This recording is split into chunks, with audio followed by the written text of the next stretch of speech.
So today you're going to be completing assignment number 3, task 1, finding landable objects. This is where you get to planet research.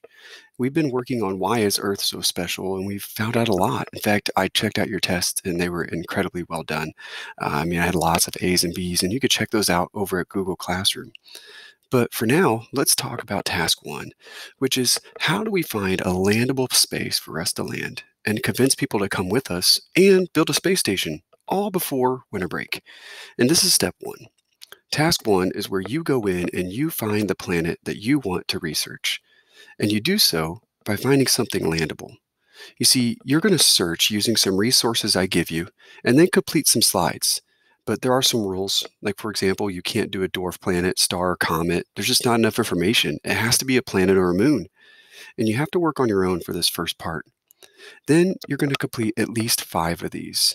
And why do I say 5? Because I tell you 5 is enough for you to really feel like you understand which one is going to make the most sense for you to go to. You don't want to pick a planet just because you think it's cool. Because when you start researching it, you might realize that it's not landable. That's exactly what I did when I researched this example. You see, as you start this assignment, if you're not sure what to do, I made an example video for you. But not only that, I also have a steps after watching the video that you can follow to help you complete 1 or 5 of these slides in your own time.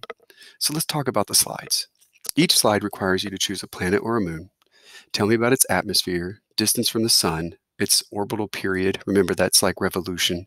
Its structure, like crust, mantle, core, its surface gravity, and then hazards or dangers to humans. And I'll explain more of that when it gets to the example, but just think of something that might kill you. That's right. If it's that dangerous, then you want to put it there. For each of these, you really don't have to put a lot, and you'll see in the example kind of a reasonable amount.